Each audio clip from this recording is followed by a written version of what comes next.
The story begins with a young boy named Lloyd getting fired from the kingdom's #1 party because his magic is dog water, but no one knows that he's actually the student of a legendary witch named Merlin who has secretly trained him into an ultimate white mage to finish off the demon lord that her first apprentice gave his life to stop. After rescuing him from his destroyed hometown, Merlin started training Lloyd by showing him a fire spell. She tells him that if he can't copy that spell by night, he won't get any dinner. Hearing this, Lloyd starts practicing with everything he has and manages to pull it off by sunset. Merlin praises him for his effort, but then teases him by burning him up. The next day, she teaches him some water magic, which Lloyd manages to copy right away, but she humbles him again with a cold shower. This becomes Lloyd's everyday life, where he practices other elemental magic and gets bullied by Merlin for being weak. One evening, Merlin wakes up with a nasty hangover after binge drinking all night because she's still single, so Lloyd casts some healing magic on her to ease the suffering. She feels better right away and pulls him into a really wholesome hug. But right as he thinks he's finally made mommy proud, she says it's time for some more training. Just like that, years pass by, and one day we see Merlin holding a strange book and remembering her past. Suddenly, Lloyd walks in to tell her that dinner's ready, but the clumsy lady drops the book and Lloyd ends up picking it up. But the moment his fingers touch it, some ancient knowledge floods into his brain and knocks him out cold. Merlin figures out that he really has the Chosen One's potential and promises not to repeat the mistakes she made with her last student. The next morning, she shows him how strong white mages can be by healing a dead tree and making it full of fruit. That night, she teaches him all kinds of magic, but when Lloyd asks what ancient magic is, Merlin avoids the question and tells him not to worry about it. His tough training keeps going, and she keeps drilling it into him that he does not have any talent, so he can't afford to slack off. And in the evening, she teaches him about magic stones that can turn anything they touch into stone as well, even people, making Lloyd wonder if it's possible to reverse them. A couple of weeks later, Merlin blindfolds Lloyd, drops him in a forest, and tells him to find his way back home within a week using just his magic and his tiny sword. His trial kicks off abruptly when a gray wolf attacks, and he barely manages to escape, quickly realizing that healing magic alone won't get him back because home is insanely far. Every night he mixes spells he already knows to craft new ones and gets a little stronger with each day. One night he steps on a twig and ends up drawing in a huge spider monster. Running for his life, he casts a speed spell that turns him into the Flash, and by the end of the week, he finally makes it back in time to fall face first right at Merlin's door. Years go by, and one day Lloyd notices a magazine about the city that tickles his fancy. Over the years, Merlin keeps dragging him into whatever crazy spell she's cooking up, but during all her weird experiments, Lloyd keeps thinking about the city. Then one day, Merlin barges into his room to grab him for another one of her illegal experiments and finds it is completely empty because Lloyd set out for the city. After a long trip, Lloyd finally reaches the stunningly beautiful town. As he walks through the busy streets, a cart nearly runs him over, but even that feels exciting to someone like him. He buys a bagel on a food street, and while he's standing around minding his business, a flyer slaps him in the face while a hooded figure watches quietly from a distance. Reading the adventurer recruitment flyer, he signs up at the guild and quickly gets scooped up by the hero Alan, who takes him straight into a mission to slay a Cyclops. The monster smashes a pillar and brings the ceiling crashing down, and Lloyd is excited as things suddenly get way too intense for his first adventure. Alan yells at Shina to boost him with white magic, but before she even moves, Lloyd quietly casts a buff on everyone without them noticing. After Shina boosts him with healing magic, Alan charges, and while the archer girl shoots the Cyclops in the eye to blind it. As the beast lunges toward the girls, Lena blocks it with her shield, and the mage follows up by trapping it with magic tentacles. That gives Alan the perfect chance to leap in and land a huge overhead strike to finish the job. Shina rushes over and gushes all over Alan, who's being as smug as ever, but Lloyd is just relieved they all made it out alive. But Lena starts to wonder if Lloyd was the real reason they got that sudden boost in strength. On the way back, Alan's team makes a flashy return, and before long, the whole city is buzzing about the hero who slayed a Cyclops. But back at the party mansion, Alan tosses Lloyd a pathetic 5 gold coins from the reward just because he's a low-tier D rank. After that, he raises a toast to his own greatness, but Lloyd walks out saying he's heading home because he doesn't like drinking. But the hero laughs it off and says he never wanted to party with a useless white mage anyway, calling Lloyd nothing more than a team mascot, which makes all the girls except Lena laugh. Later that night, someone knocks on Merlin's door and she guesses it is Will, the same hooded guy who's been watching Lloyd. He tells her that Lloyd joined Alan's hero party, and she thanks him for helping give the kids some real battle experience. After taking a drink to settle her nerves, Will becomes serious and asks if she regrets it, which makes Marin tighten up and repeat that she won't make the same mistake again. Will reminds her of the time they fought the demon lord and he self-destructed, wiping out her whole party and everyone in the city. But in the final moments, her first apprentice Sybil used ancient magic to reverse the destruction and bring everyone back at the cost of his soul. Back in the city, an obnoxiously loud guy spreads word about the heroic tales of Alan the hero, who was the pride of the nation for slaying countless monsters with his holy sword. He announces that Alan is currently off slaying a minotaur while the hero with an ego the size of a castle struggles hard against it. But just when things look bad, Lloyd saves the day with white magic and Lena jumps in to stop their so-called leader from getting a game over. She suddenly feels her power rise and uses it to launch the minotaur back, right as Shaina finishes casting her spell to heal Alan while the mage locks down the monster with a restraint. That leaves just enough room for Alan to rush in and land the final blow, after which he acts like he carried the whole fight by himself. Later that night at the mansion, Lena is buried in a book when Alan strolls by and tells her to loosen up for once. She says she's been looking into defense tactics because her power's been spiking in battle for no clear reason, and that kind of thing's too sus to ignore. Alan flops down on the couch and casually says he's felt stronger too, even though he hasn't trained in ages. He laughs it off, saying he's just built different and doesn't need training anyway, but the way he slumps on the couch like a lazy slob makes Lena roll her eyes. Meanwhile, a squad of knights camping near the woods gets ambushed by a massive golem and wiped out in seconds. The next day, Alan gets summoned to the Knight Order, where they tell him about the attack near the border and ask him to investigate right away since those guards were supposed to keep smuggler routes into the black market in check. Confident as ever, Alan says smashing a few rocks should be easy and leads the group into the forest. Lloyd says the enemy's near the waterfall and uses a search spell to confirm it, guiding the team into a hidden cave behind the falls. They beat the first golem without trouble, but Alan doesn't notice that the real threat is a demon sorcerer who's hiding in the shadows and summoning more golems. Lloyd figures it out and tells the group the demon's using a black magic stone to control all the golems. He buffs the archer Lulu and tells her to shoot the demon. She hesitates because she is not used to taking orders from a backline nobody, but goes for it anyway and lands a shot that curves around the rocks and hits him right where it hurts. Lloyd then tells the mage to teleport the demon's staff into his hands. She gives him a weird look before doing it, and she's amazed when he seals the staff like it's nothing even though it should be impossible. Seeing Lloyd steal his spotlight drives Alan crazy, so he jumps in and says he'll solo the golem just to show off. Lloyd warns him that without the demon's control, the golem is unstable, but Alan charges in anyway. Lloyd ends up saving the fool at the very last second before he gets flattened into a pancake, which just makes Alan even angrier, so he takes it all out on the golem with a single brutal hit. When they get back, Alan drops onto his throne, stares at Lloyd and says he's fired because all he ever does is sit in the back and he is somehow more useless than Aqua. Lloyd admits he's not overpowered and says his magic still needs work, but Alan doesn't care and tells the eyesore to disappear already. Everyone laughs and makes fun of Lloyd except Lena, who quietly watches him walk out with his pride in pieces. At the guild, Lloyd tries asking other parties to take him in but gets turned down again and again, until he gives up and walks away feeling completely worthless. Then he hears a loud voice at the front desk where a pink-haired girl named Yu begs the guild lady to get her a white mage as soon as possible. The guild lady spots Lloyd standing nearby and says he's available, and before he knows it, Yu pulls him into a quick interview and drags him away. Just a few hours ago, Lloyd was wandering the streets alone after being dumped by his party, feeling absolutely crushed as Alan's insults and his own lack of skill tore at him from the inside. Sitting at a fountain, he thinks about how incredible his master truly was, and her harsh words about his lack of talent and experience cut deeper now than ever. Meanwhile, somewhere in the woods, Yu and her party hide in the bushes, preparing to strike on the enemy. After a short pep talk, the frontliners charge in and the mage Silica follows up by torching the enemies with a blazing fireball. But because the next spell will take time to chant, the dirty bandits rush her down only to get taken out instantly by the party's archer who covers her form above. Yu barrels through the rest like a beast, taking down enemies one after another, but when one of them jumps her from behind, the tank rushes in just in time to shield her. The thug mocks him for being too weak. After their white mage boosts his stats, he launches the bandit like a sack of potatoes. Up above, a fat dwarf watches the whole scene in sheer panic, unable to figure out how the adventurers are so strong. Suddenly, Yu appears right behind him and guesses he must be the boss of the attackers. He stares at her necklace and realizes that she's actually an S-rank adventurer. Even then, he tries to keep his cool and asks Yu if she thinks she can handle his ultimate weapon as he summons a giant golem from beneath the ground. The team quickly realizes that its body is made from a material that makes both spells and arrows useless. But Yu doesn't hesitate and slams her full power into her greatsword, but her slash barely makes a dent in its thick shell.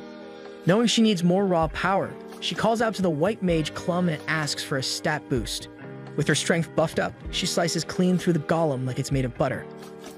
Once the fight is over, Clum apologizes for zoning out during such a serious battle, but instead of scolding her, Yu just asks about her sister Sylvie's condition.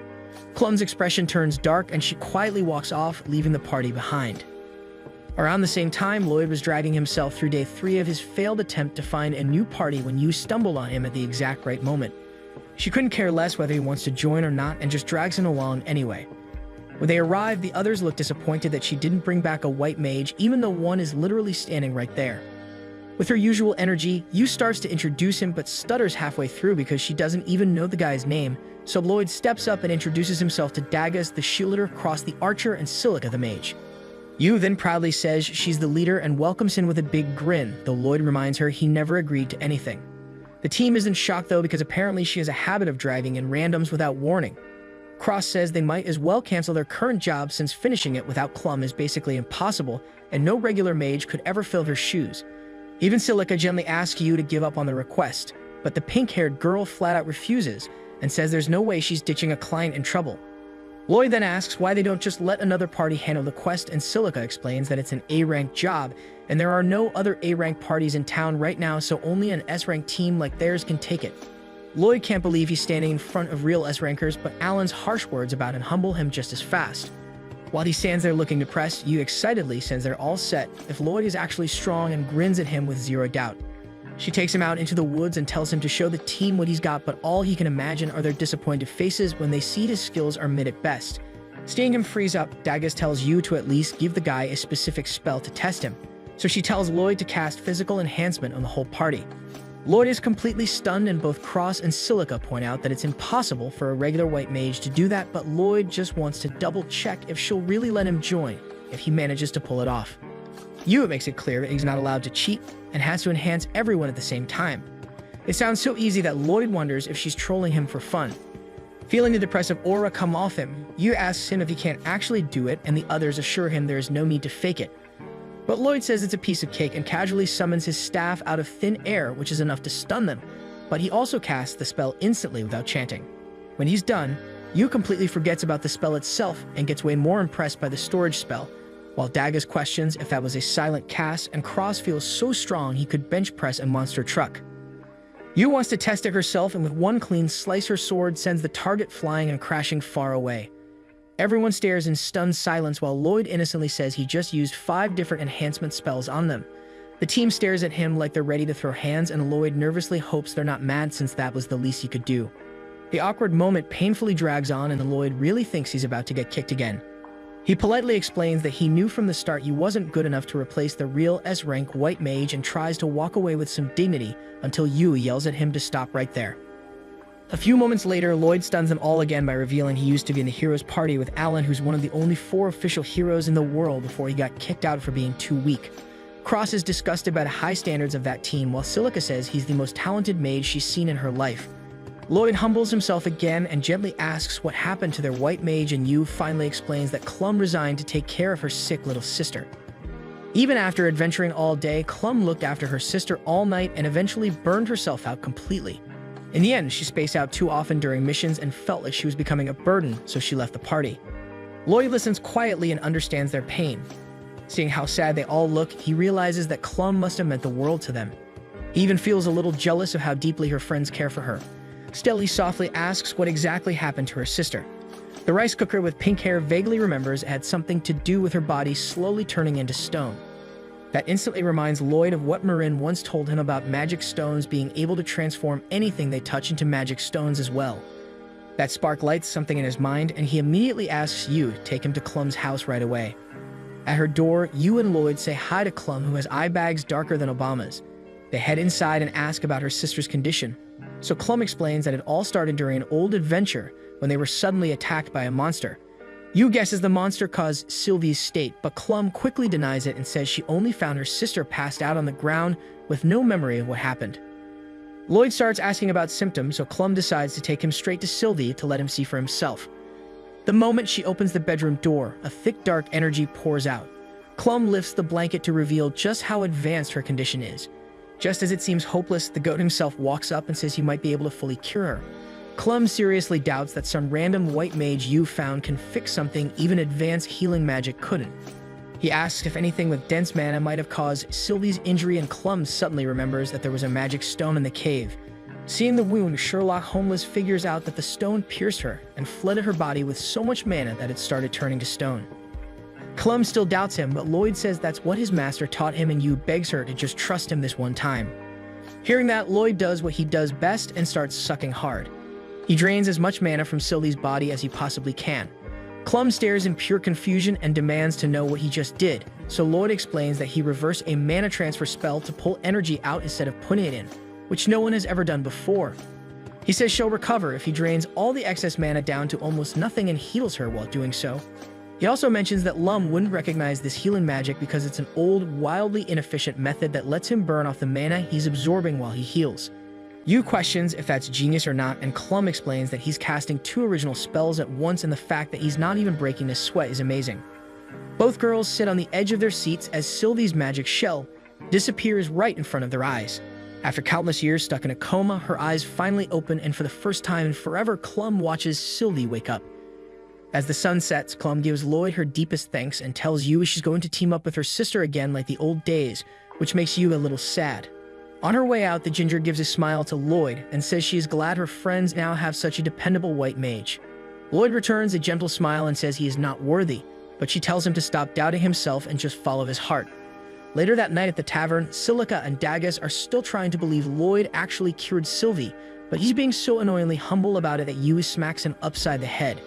The thick-headed fool picks another excuse to feel sad and says he's upset that Clum won't be rejoining the party, but one by one, the others remind him that her happiness matters more than anything else. Hearing Yu's deep and honest gratitude again slowly deletes Alan's smug, ugly face from Lloyd's mind. Watching how truly happy everyone looks, Lloyd finally listens to his heart and confesses that he wants to officially join them. The team welcomes him with open arms. Yu declares him a full member and announces they're throwing a welcome party whether he likes it or not. The party kicks off with everyone chugging beer like it's the cure for all the problems in their life, and Yu tells Lloyd he can eat as much as he wants. He doesn't need to hear that twice and starts gobbling down that food because he is totally blown away by how good everything tastes in the city. Cross calls the food minute best, but Lloyd explains that his master used to feed him whatever random plants or mushrooms she found growing in her garden. The best meal he ever got was dry monster meat with no sauce or seasoning. Silica feels bad for the guy when he shares that it's the whole reason he got into cooking in the first place. Then the group starts wondering what his master was even like, and Lloyd says she's basically Megumin if Megumin wasn't flat and really into illegal experiments. Silica is shocked someone like that could even teach him support magic, mainly because she is not a white mage herself. She says that it must have been amazing to be her student, but Lloyd cuts her off instantly and says he'd rather jump off a cliff than go through that nightmare again, as traumatic flashbacks of her wild training methods play out in his head. That's when Cross thinks that she sounds like a rough teacher, but Lloyd insists she was actually kind too as he remembers her warm hugs.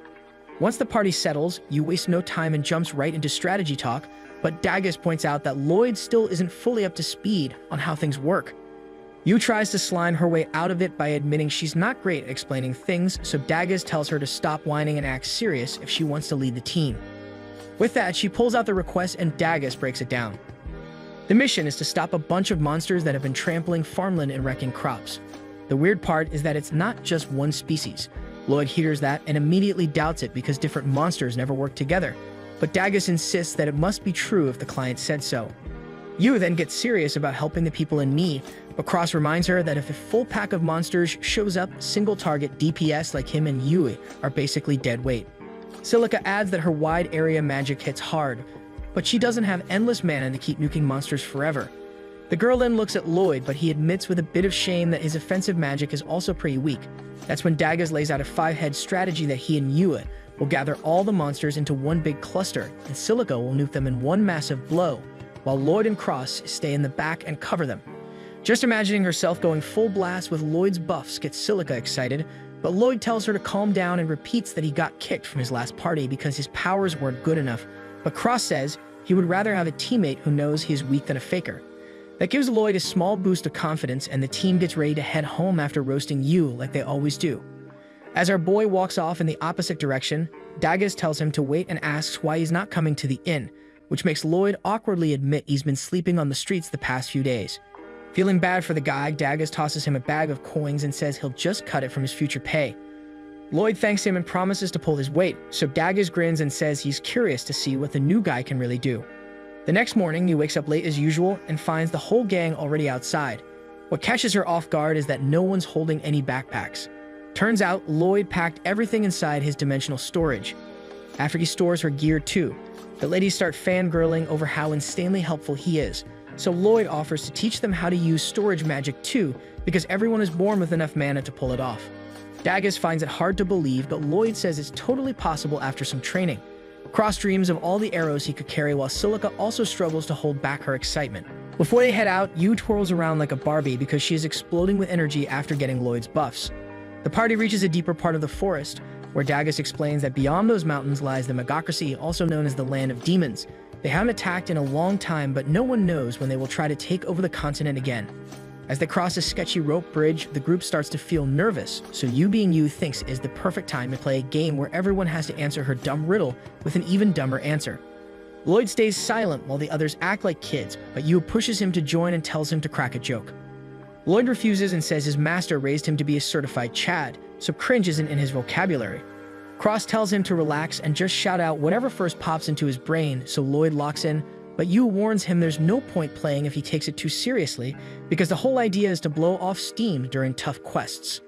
After she clears that up, she drops the second riddle and everyone yells out nonsense answers again, while Lloyd freezes out on the spot. He apologizes and says he's too stupid to be stupid, making them glad that he is finally on the same wavelength. At the same time, a shady mage deep in the forest kneels before a big black stone that leaks an evil energy. Back at the river, Yu's party sets up camp. Lloyd pulls all their bags out of storage, and the hard work leaves the girls hot, sweaty, and tired. Yu tries to wiggle out of chores by asking Daggis for a break, but the guy tells her there's still a long list of stuff to finish. On hearing that, Lloyd offers to handle the work himself and lets Yu sneak off with Silica. As he heads into the woods to grab firewood, he spots a tree with the same golden fruit marin once used to show off healing magic. He takes a bite and starts thinking back on the good times until a loud scream snaps him back to reality.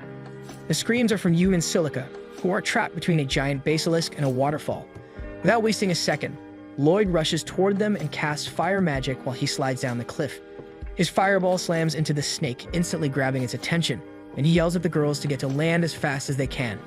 Now standing right in front of the monster, he summons Silica's staff and Yu's sword from storage, and throws both weapons their way while also casting healing spells to buff them up.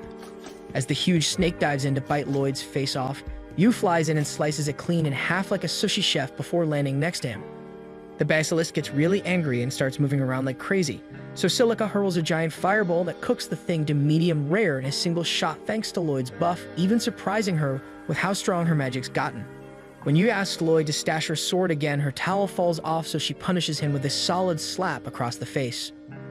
Back at the camp, Lloyd begins teaching the team how to use storage magic with a short and easy explanation, but somehow they all struggle hard. Even after training for hours, it just looks like they're groping the air. Lloyd is disappointed and thinks he must be a pretty trash teacher, but the others tell him that you just need more time to get good. Then Silica suddenly says storage out loud and the spell activates.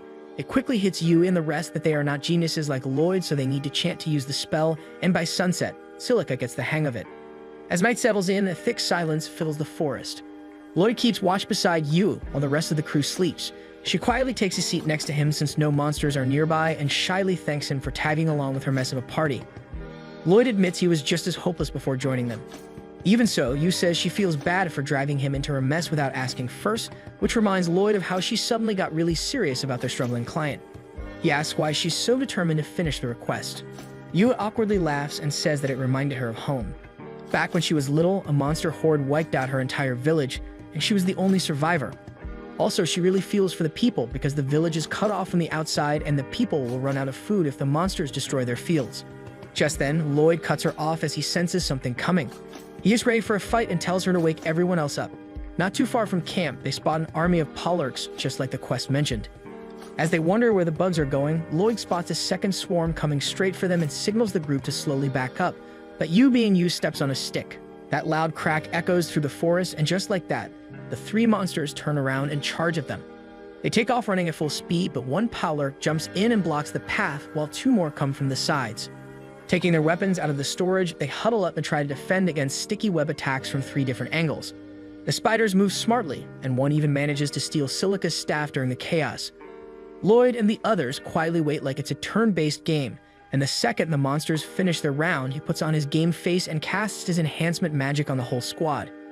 Now overflowing with energy, Yu jumps right at the first monster as she slices through webs, while Cross launches himself into a tree with his buffed-up legs to grab Silica's staff. As he returns it to her, Yu dashes beneath a powler, cuts off half its legs, and makes it fall to the ground. She dodges the other monster's attack and uses the web to surf over to the third one and cuts it up.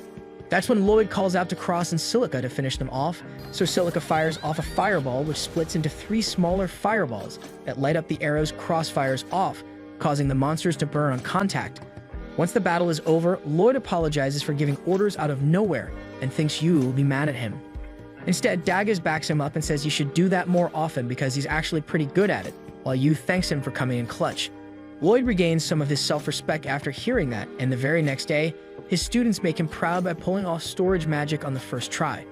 Full of excitement, Yu leads her crew deeper into the forest, but Lloyd stays behind, still wondering where all those monsters were actually going. At night, Lloyd sits alone by the campfire and thinks the Powlurks were acting strangely because the whole swarm was heading in one direction.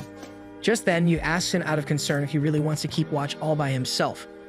Silica also offers to take turns with him, but Lloyd tells them to rest and save their energy in case of an emergency.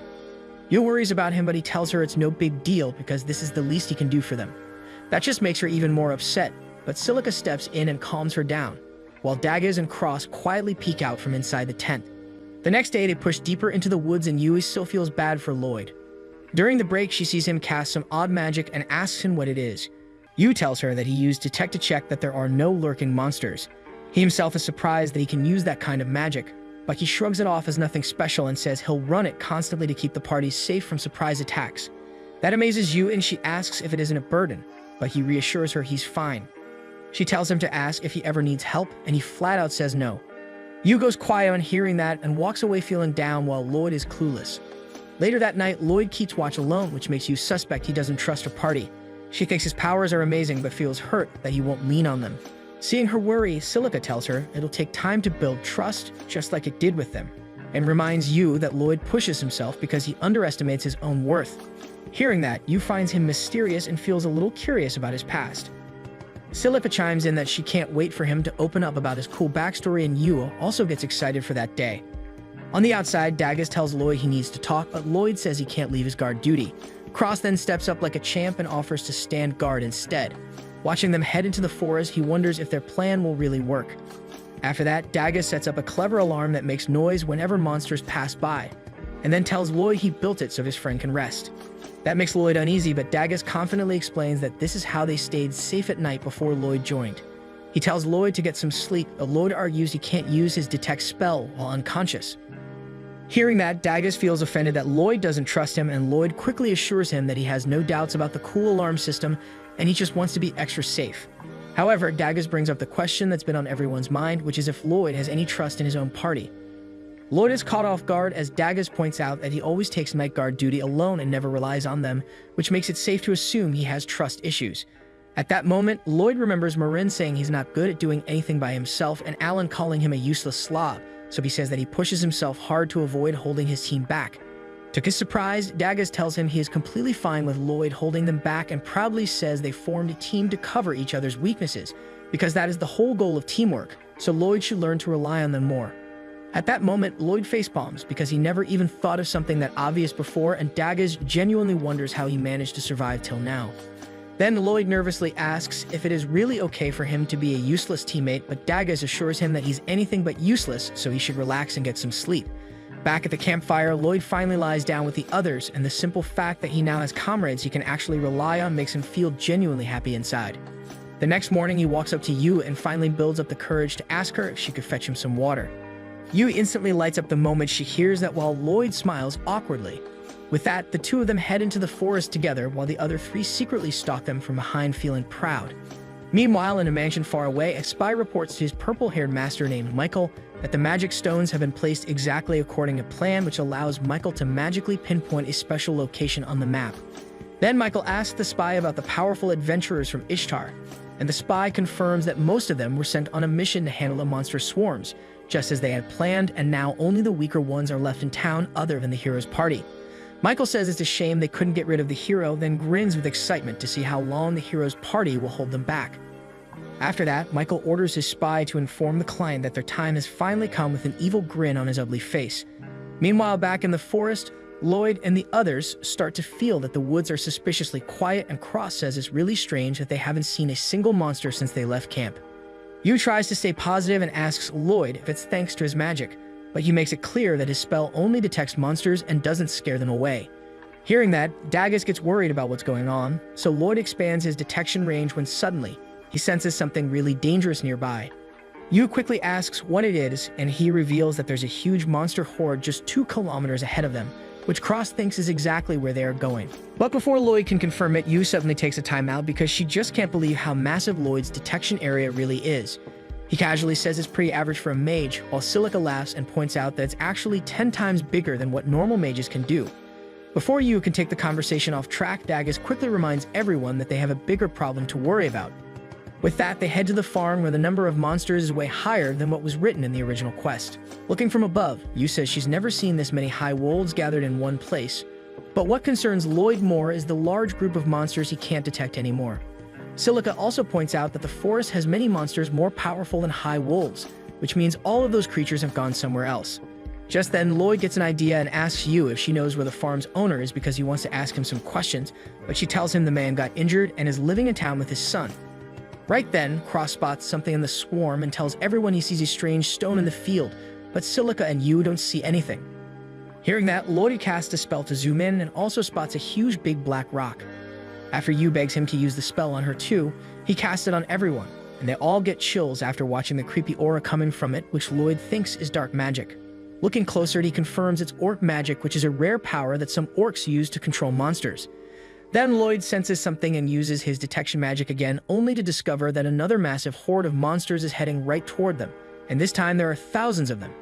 It hits him that the magic stone was planted on purpose to attract them, and he thinks it is suspicious that someone would use an indirect way like this to wipe out adventurers.